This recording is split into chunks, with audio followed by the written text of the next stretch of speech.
Something in you already knew today would be different before you opened this video, before your thumb even stopped scrolling. Something deep inside your spirit, something older than your circumstances, something that has been waiting for a long time. It stirred. You felt it. Do not tell yourself it was random. Do not tell yourself it was coincidence. I am the one who caused that stirring.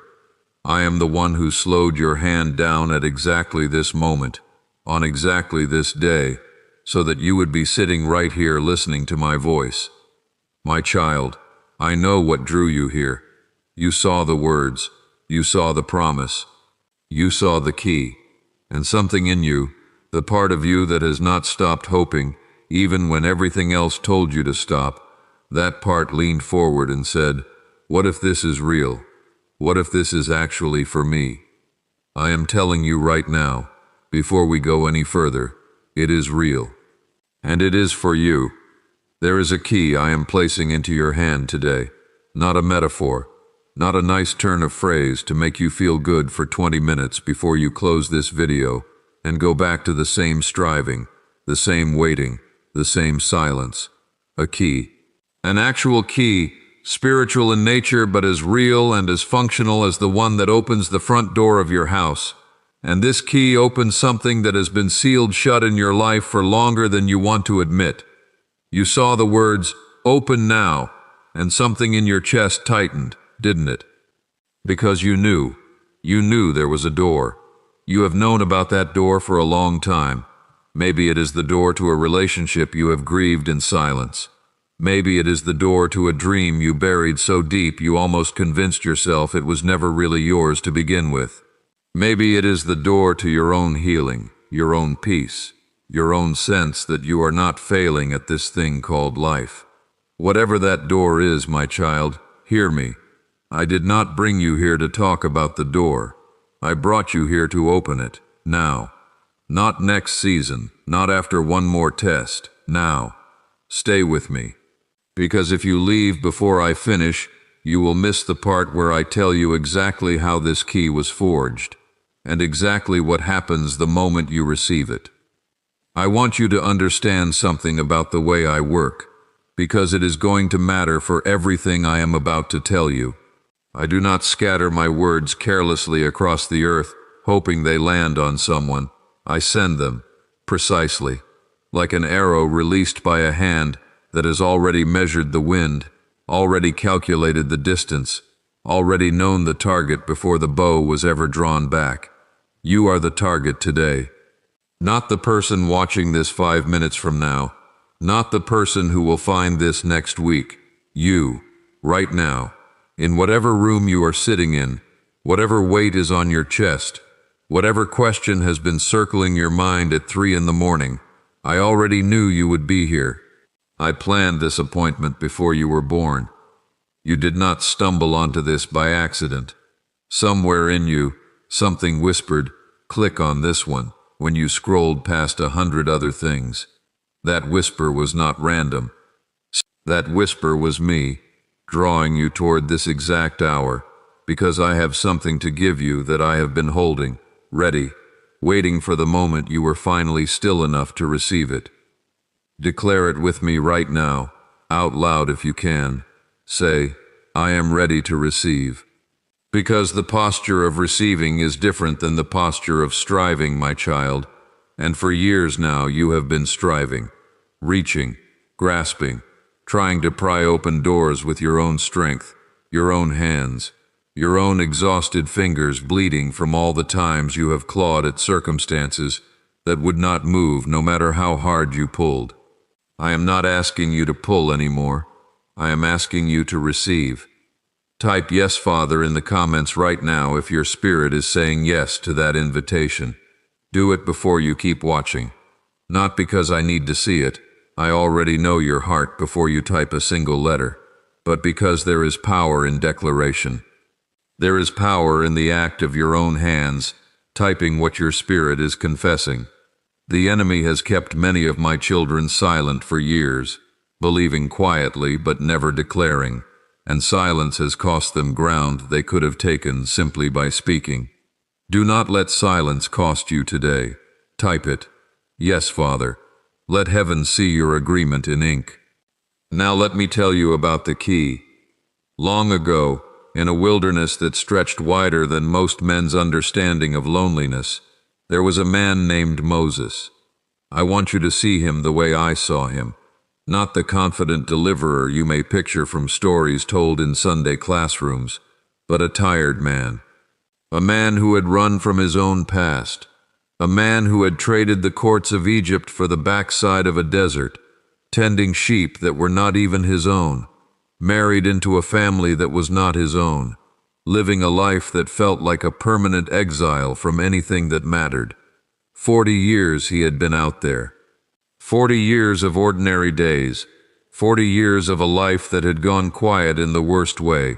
Not restful quiet, but forgotten quiet. The quiet of a man who has stopped expecting anything to change. Does that sound familiar to you, my child? Have your years started to feel like Moses's years? Have you started to measure your life not in dreams anymore, but in routines? Wake up, work, manage, survive, sleep, repeat. And somewhere in the repetition, did the fire inside you that used to believe for more start to die down to an ember you almost forgot was still burning? I want you to know something. I did not forget Moses in that wilderness. I was not surprised by his 40 years. I was not scrambling to figure out what to do with a man who had wasted his potential. I was preparing him.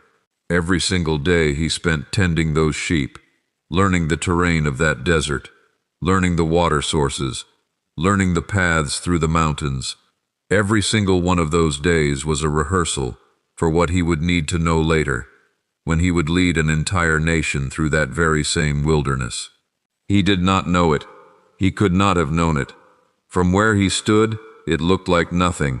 It looked like a wasted life on the backside of nowhere. Then one ordinary day, an ordinary day like the 10,000 before it, Moses saw something strange. A bush, burning, but not consumed. Fire that did not destroy what it touched. And when he turned aside to look closer, when he made the choice to stop his routine and pay attention to something unusual, I spoke to him. I said, "Moses, Moses," and he said, "Here I am." My child, I am asking you the same question today that I asked him. Will you turn aside? Will you stop the routine long enough to notice that something is burning in your life right now that should have consumed you and did not? The debt that should have crushed you and somehow you are still standing. The diagnosis that should have ended your peace and somehow your peace held. The betrayal that should have hardened your heart into something bitter and somehow, you still have love left to give. That is not survival by coincidence. That is a burning bush. That is me, announcing my presence in the middle of your ordinary day, waiting to see if you will turn aside and look. At that bush, I gave Moses a key. I did not hand him a physical object. I gave him my name. I said, "I am who I am." And that name became the key that unlocked every single thing that came after. Every plague, every confrontation with Pharaoh, every miracle in the wilderness. All of it traced back to that one moment at the bush when Moses stopped, turned aside, and received what I was giving him. This is the same key I am placing into your hands today, my child. Not information, not a formula. My presence, my name. My I am spoken directly over your specific situation. Whatever you need me to be in this season, I am that. Provider, healer, deliverer, comforter, restorer of what the years have eaten. I am not asking you to figure out the mechanics of how your breakthrough will happen. I am asking you to receive who I am into the center of your circumstance, the way Moses received my name into the center of his impossible assignment. That is the key. Open now means this. Stop waiting for the circumstances to shift before you believe. Receive me first. The shifting follows the receiving. It has always worked that way, and it will not stop working that way for you. Hit the like button right now, my child, as your agreement with what heaven is releasing over you in this hour. This is not a request for a number on a screen. This is your Amen. This is your hand raised in a room you cannot see, joining with everyone else whose spirit is awake enough right now to say, I receive this. There is something I have been keeping from you, and I am about to tell you what it is, but I need you to walk with me a little further first. Because the fullness of what I am releasing today cannot be understood through one story alone. There is a reason I brought you all the way to the burning bush before I said anything else.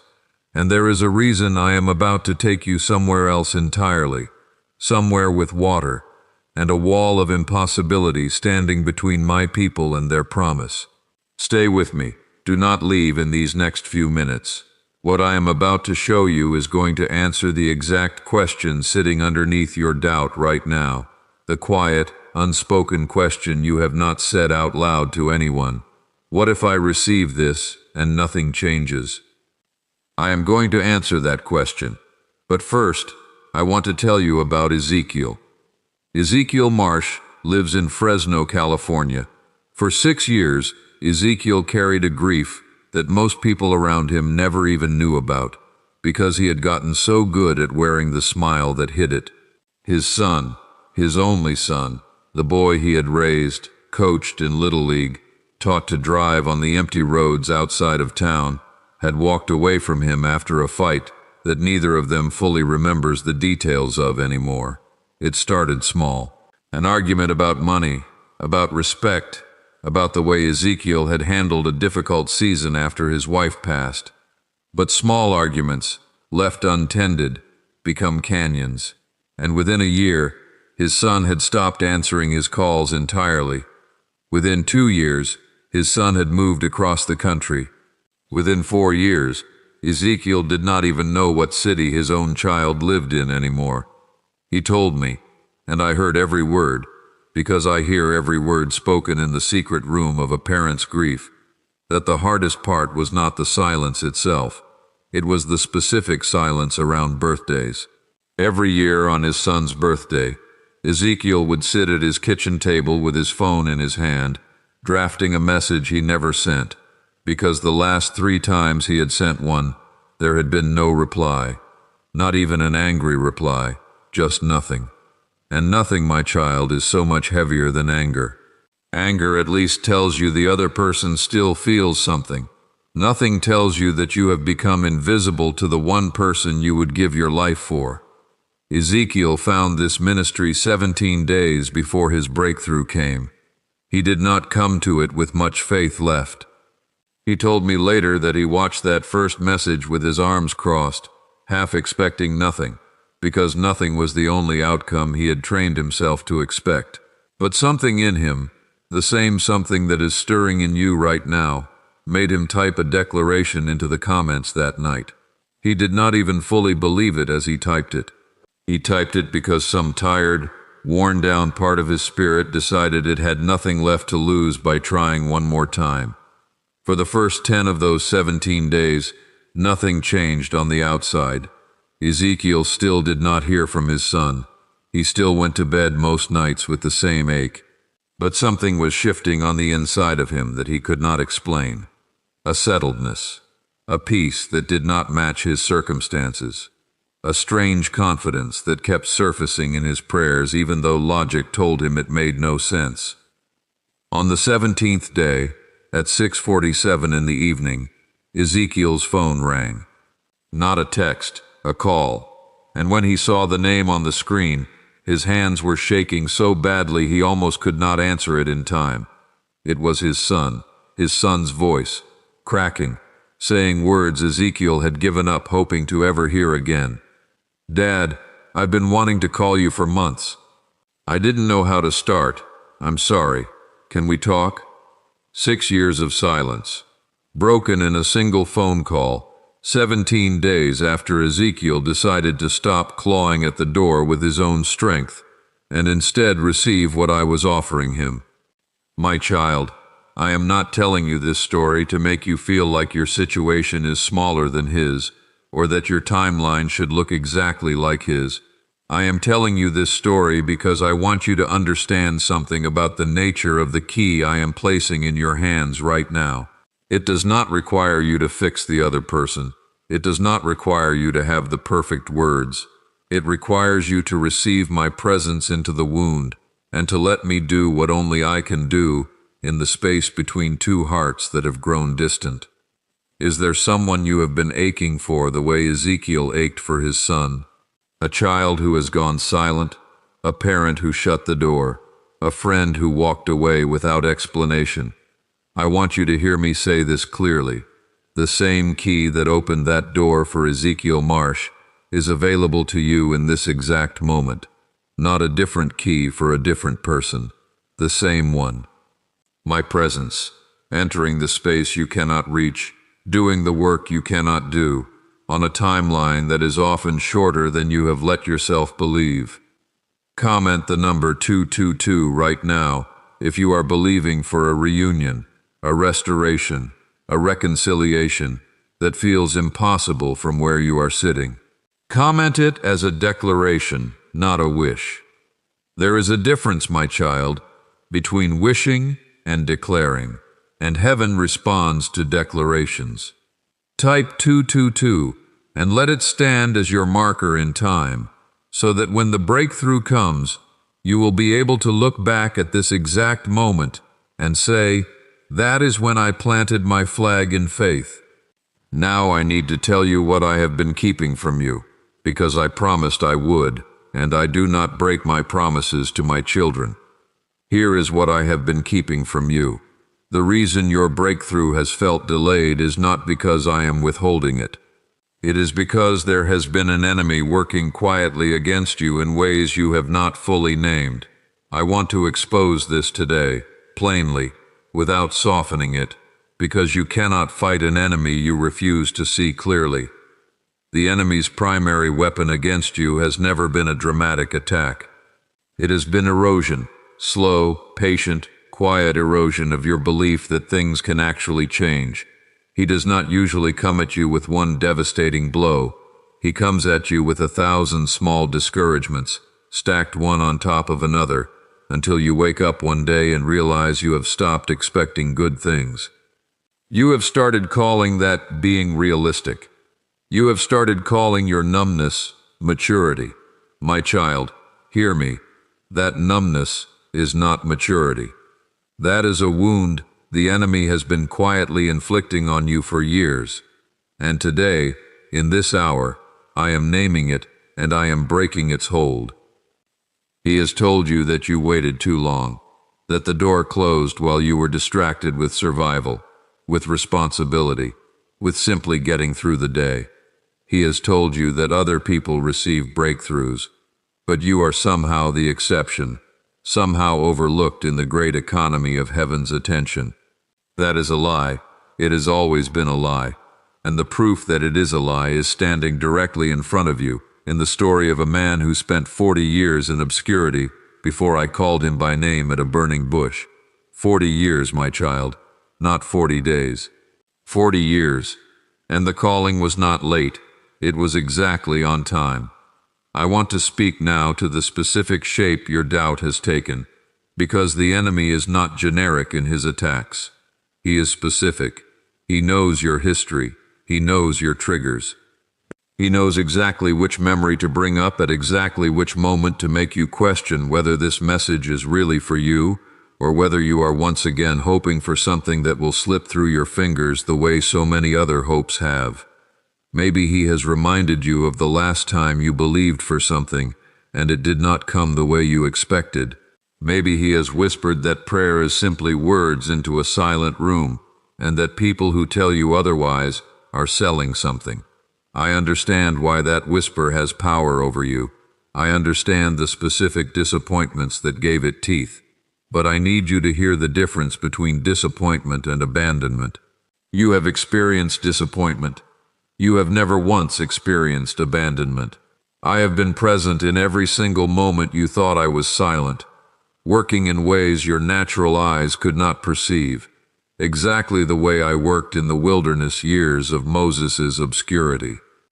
Let me give you a scripture to plant your feet on right now, because feelings shift, my child, but the word does not.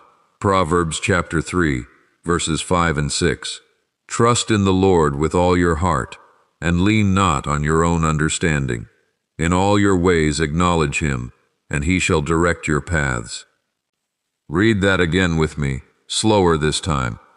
Trust in the Lord, not in your own strategies, not in your own 5-year plan that has not worked out the way you drew it up, not in the version of control you have been white-knuckling for years because letting go felt too dangerous.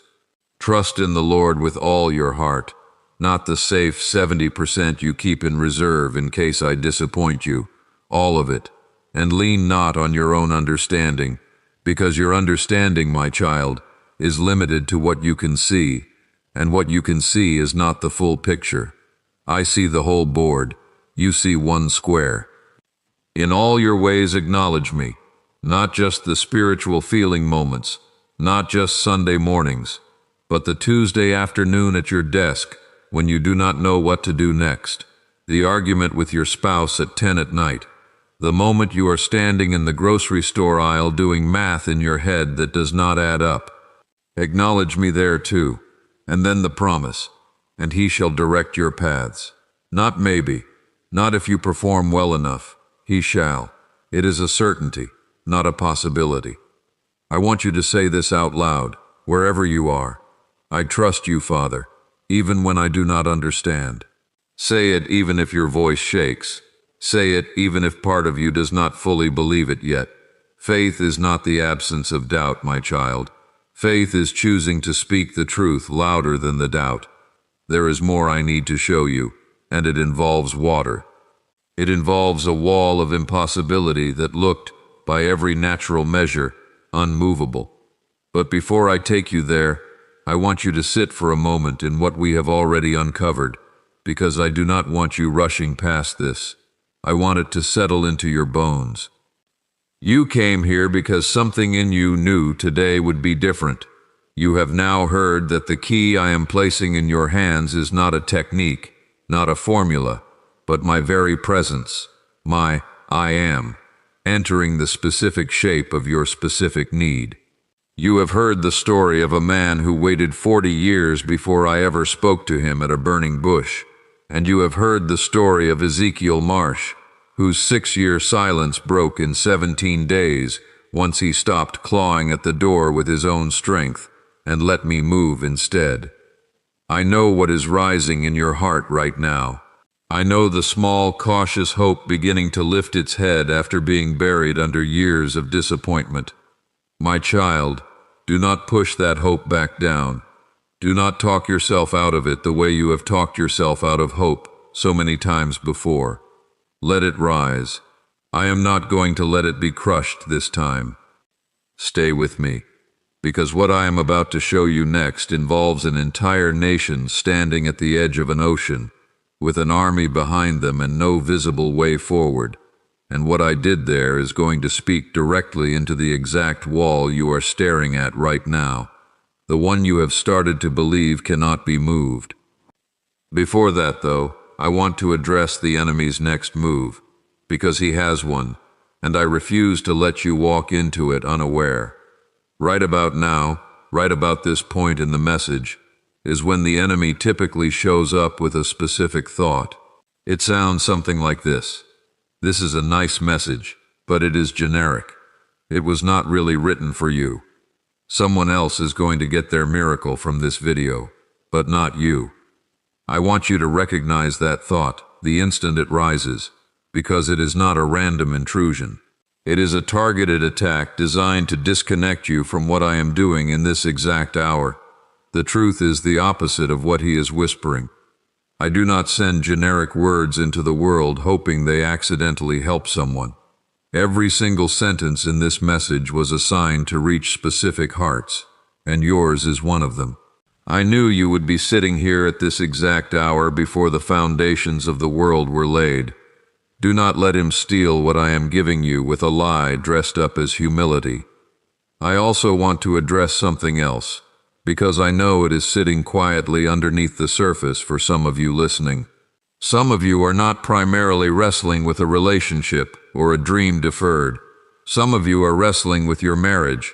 Some of you are lying in bed at night next to someone you have loved for years, and the distance between you has grown so wide that you no longer know how to close it.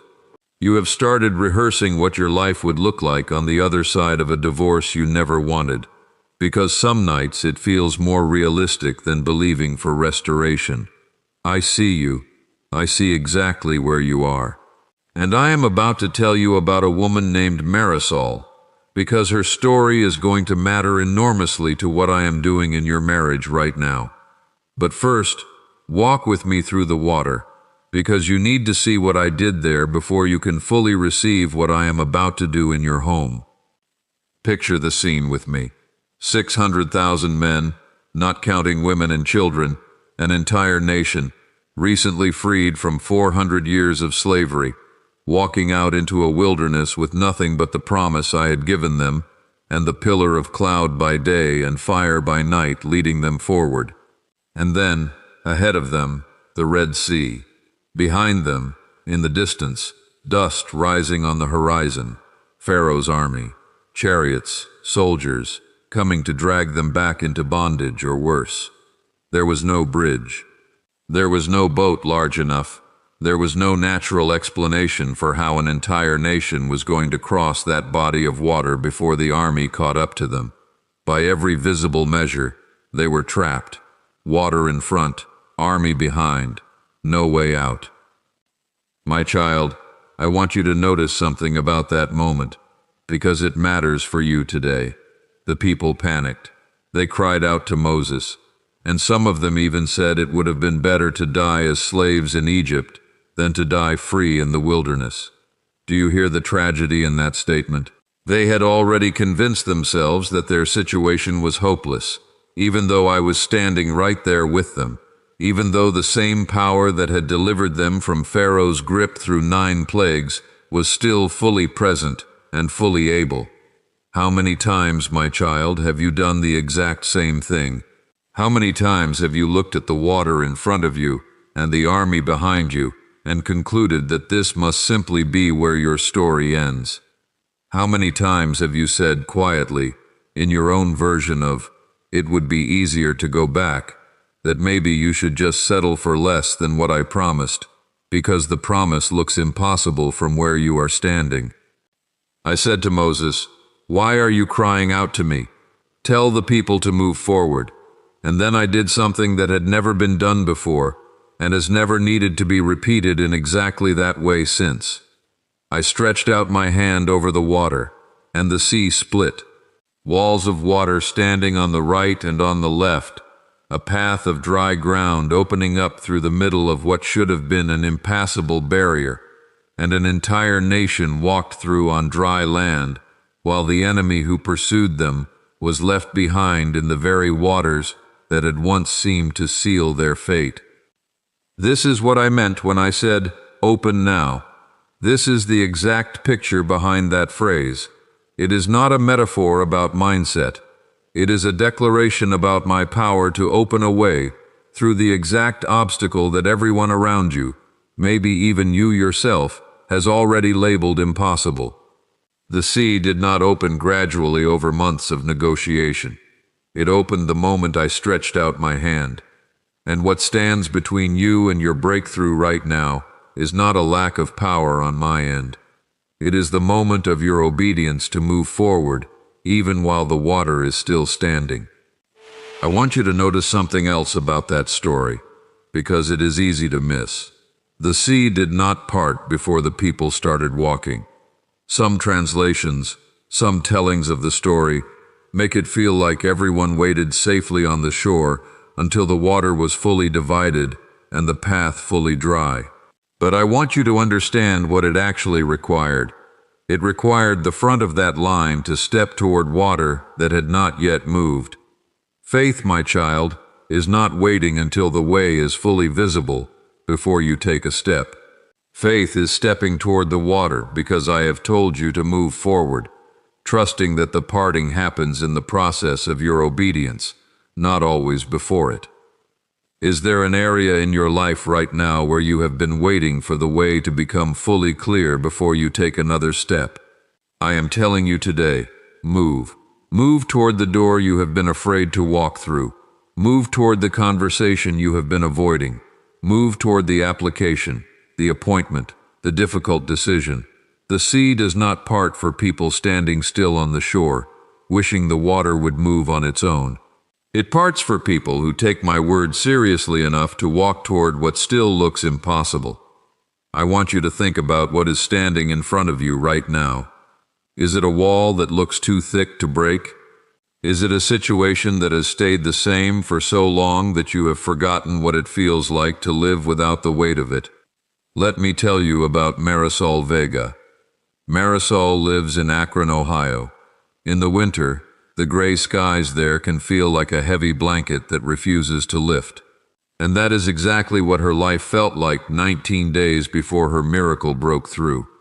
Her marriage of 22 years was heading to a divorce she had spent the last 5 years trying to prevent, with everything she had in her. She had tried the counseling.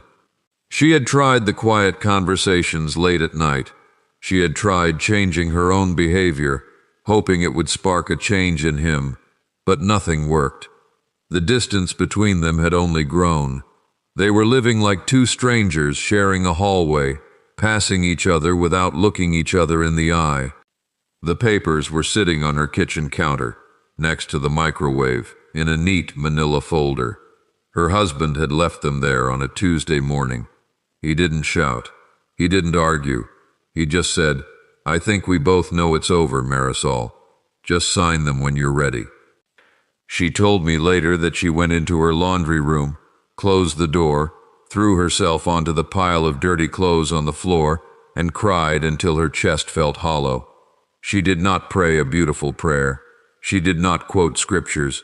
She just groaned my name into the fabric of a worn-out bath towel. "God, please, I cannot carry this. I cannot open this door. I cannot close this door. I am completely stuck." That night, she sat on her sofa while the house was dead silent, her daughters asleep in their rooms, and she opened her phone. She felt a nudge, the same nudge you felt today. She clicked on a message from this channel, and she heard me say those words. "This is the key, you must receive it today."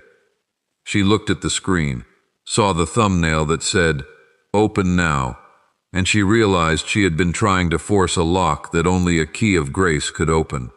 She stopped trying to plan her next conversation with her husband. She stopped trying to figure out how to make him love her again. She decided to receive my peace first. Type 1 trust you in the comments right now if you are standing in a place where your own strength has run out, just like Marisol's did.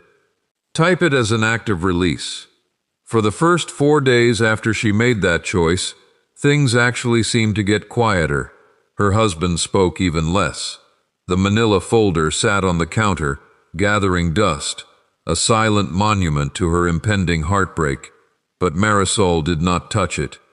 Every time she walked past it, instead of letting her heart race with anxiety, she would place her hand on the counter and whisper, "I have received the key.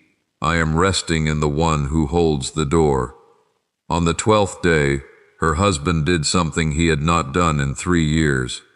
He came home from work, saw her standing at the stove, and instead of walking straight to his office, he stopped. He looked at her. He saw the peace on her face, a peace that made no sense given the paper folder sitting 10 feet away. He asked, "Marisol, why are you not angry at me?" She looked at him and said, "Because I have given our marriage to the only one who can actually hold it." On the 19th day, Marisol woke up early to the sound of quiet rustling in the kitchen. She walked out and found her husband sitting at the table. The manila folder was open, but the papers were not signed. He was holding a lighter. She watched in silence as he walked over to the kitchen sink, struck a flame, and set those divorce papers on fire, watching the ashes fall into the drain. He turned to her with tears running down his face and said, "I don't know what has changed in this house, Marisol, but I don't want to leave anymore. I don't know how to fix this, but I want to try. 19 days, my child, from the laundry room floor to the ashes of those papers in the kitchen sink. This is what I meant when I told you at the start of this hour that there is a key you must receive today. This is the payoff of that promise. The key is not a quick fix. It is the gradual, unstoppable movement of my spirit into the places where human effort has failed. If this message has shifted something deep inside your spirit, if you can feel the warmth of my presence reclaiming the cold spaces of your heart, I want you to consider sowing a seed of faith using the Super Thanks button right now. Do not do this as a payment. My grace is not for sale, and your miracle cannot be bought. Do it as a declaration, a physical sign in the material world that you believe what I am releasing in your life is worth far more than what you are giving. When you release a seed, you are telling the earth, and you are telling heaven, that you trust the soil of my kingdom more than you trust the security of your own storehouse.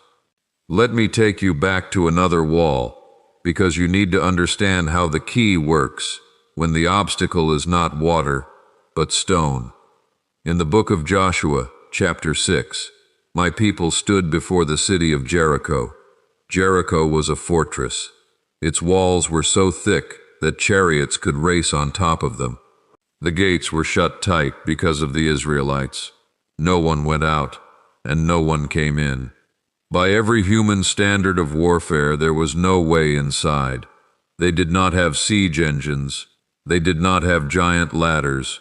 They were a wandering people with no experience in taking walled cities. And what did I tell them to do? I did not tell them to build weapons. I did not tell them to dig tunnels under the stone. I told them to march. I said, "You shall march around the city, all you men of war. You shall go all around the city once. This you shall do 6 days. And 7 priests shall bear 7 trumpets of ram's horns before the ark. But on the 7th day you shall march around the city 7 times, and the priests shall blow the trumpets." And I gave them one more instruction that must have felt almost impossible for them to obey. I told them to do it in absolute silence. I said, "You shall not shout or make any noise with your voice, nor shall a word proceed out of your mouth, until the day I say to you, 'Shout,' then you shall shout." My child, can you imagine that march? 6 days of walking around those massive walls, the dust rising from their sandals, the heat of the sun beating down on their heads, and the people of Jericho standing on top of those very walls, looking down at them, mocking them, laughing at the sheer foolishness of a people who thought they could take a fortress by walking around it in circles. Every day they finished their march and went back to their tents, and the walls were still standing. Not a single stone had fallen. Not a single crack had appeared in the mortar.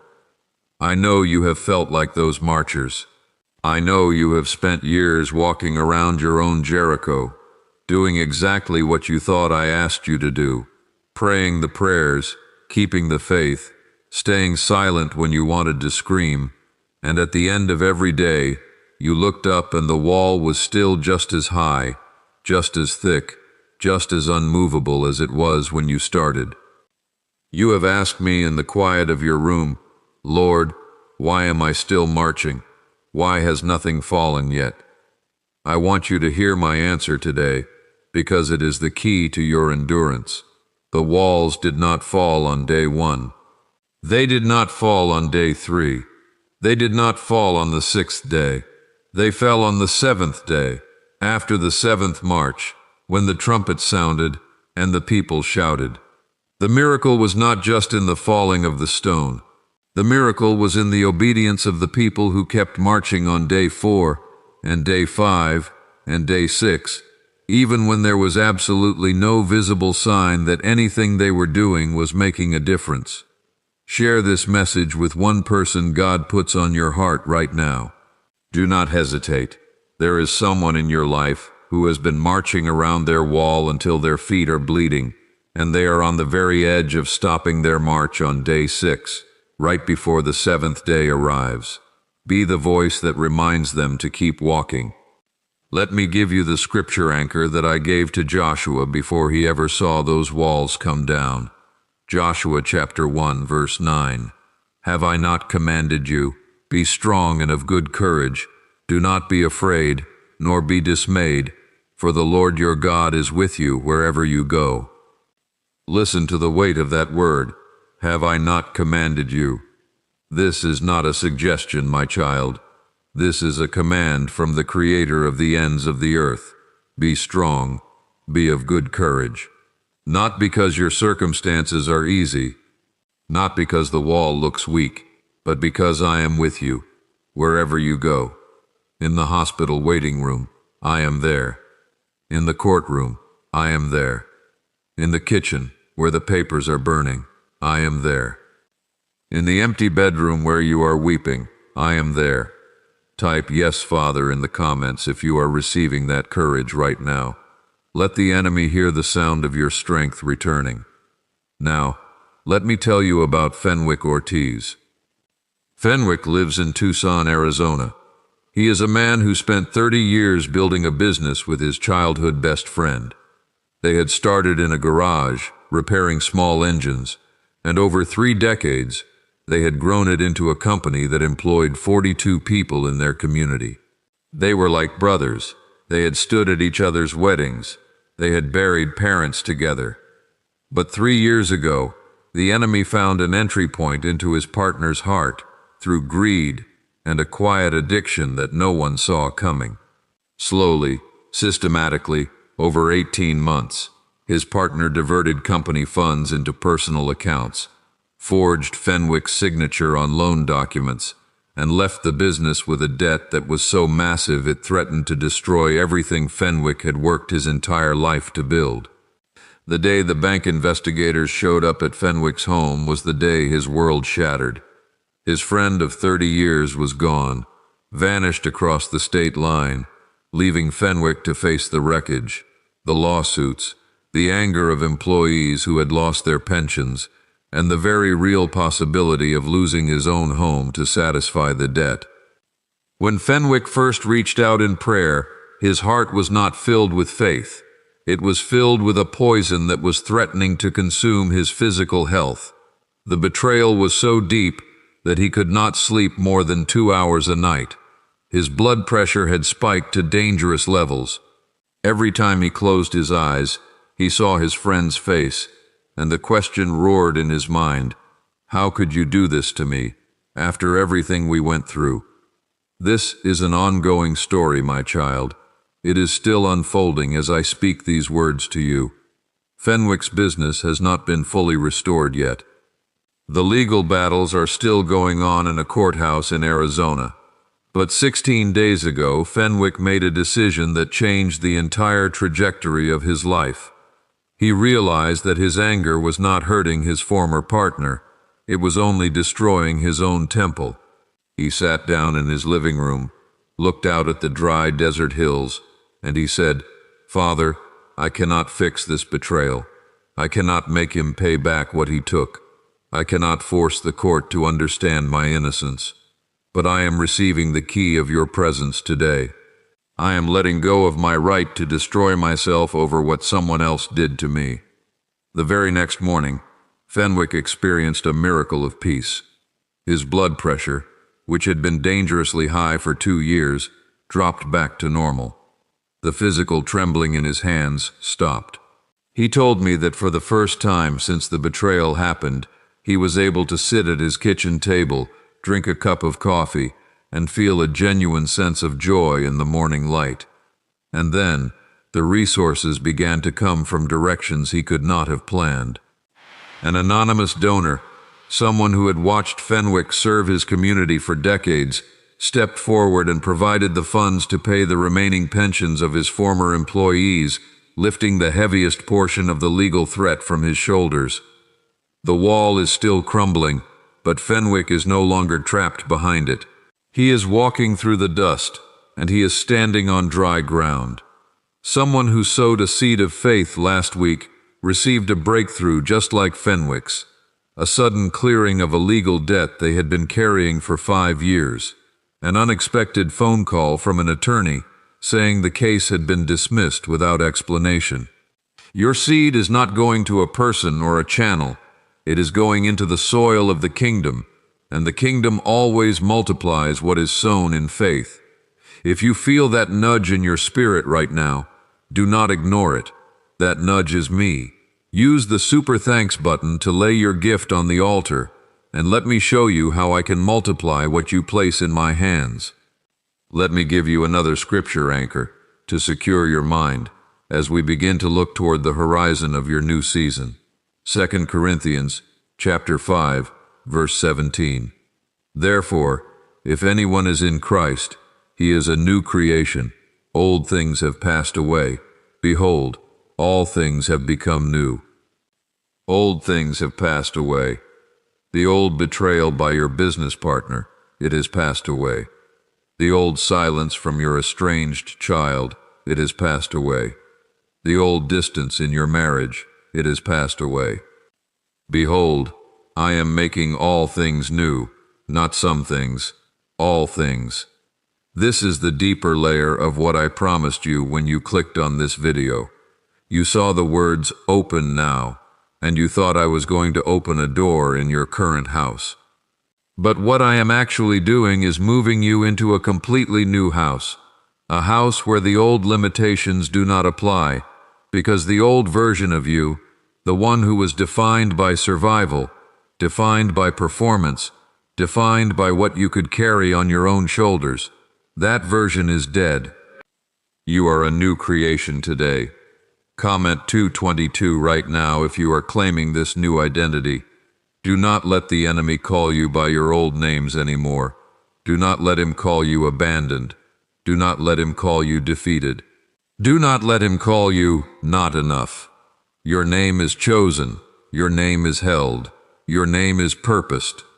I want to speak directly to the final CTA moment of this hour, because we are approaching the place where the word is planted and the silence must begin. Subscribe to this channel right now if you want to make sure you do not miss a single daily appointment with my voice. This is not about building an audience on a screen. This is about building a daily habit of stillness in a world that is constantly screaming for your attention. And now, as we prepare to close this holy hour, I want you to hear the final payoff of the promise that brought you here today. Remember what I told you at the start about the key? This is the key. You must receive it today. You have received it. It is in your hand right now. You can feel the weight of it in your spirit. And the thumbnail that promised you, "Open now," it is being fulfilled in this very second. The doors are moving on their hinges. The water is parting. The stone walls of your Jericho are beginning to rumble under the weight of my power. You do not have to go back to the old way of living. You do not have to go back to the striving, the clawing, the quiet desperation that has kept you awake at 2 in the morning. If your spirit is nudging you to sow one final seed of faith before you walk away from this video, trust that nudge. Use the super thanks button to make your declaration of agreement. Share this video with 3 people who need to know that their desert is not their permanent address. Comment your final "Yes, Father" to seal everything that has been spoken over your life today. And now, my child, let the noise of the world fade away. Let the questions go still. The word is planted. Now let it grow in silence.